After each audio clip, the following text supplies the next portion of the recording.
So I had the opportunity to work at the Casa Morandi, where Morandi lived, his studio, for a period of 2 years, coming in and out. And I developed a body of work that I call it In Situ Reflections on Morandi. And I'm showing you a few examples of the way I thought about working with Morandi's objects. So many people talk about Morandi as being a painter of just beige and grays. And I thought, actually, if you really study those paintings, there's always these small areas of some vibrant colors.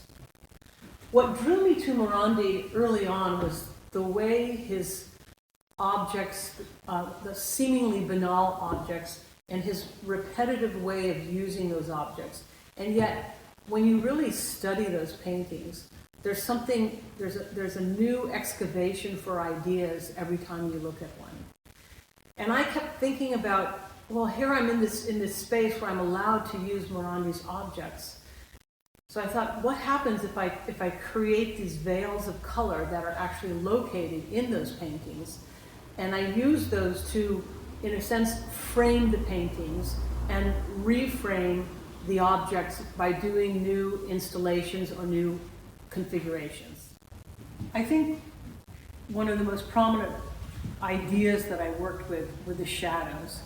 I felt that working directly with the representation of the objects in the way that he painted them, I felt like I was trespassing too closely to his own work. So reimagining these objects into these new configurations and only working with the shadow, all of it being filtered through the color, was a way that I felt like I could make it my own.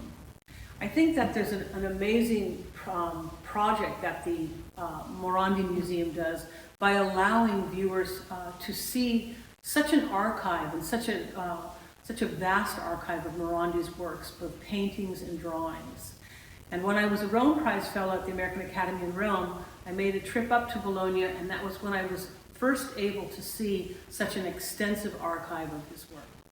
The conversation that happened when my exhibition was at the Museo Morandi between Morandi's paintings that were in the hallway, his paintings and drawings, and my photographs, which were in one of the galleries, there's a certain kind of weight and material presence to those paintings.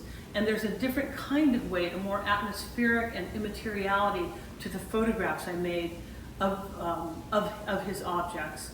And I thought that was a dynamic conversation that happened during that exhibition. I'm indebted to the Museo Morandi because it's a museum that allows so many 20th and 21st century artists to continue to share in the dialogue that Morandi set the foundation for. And I think in years to come, there will be many other artists who will continue to do work that is really, the catalyst is really framed by Morandi's paintings.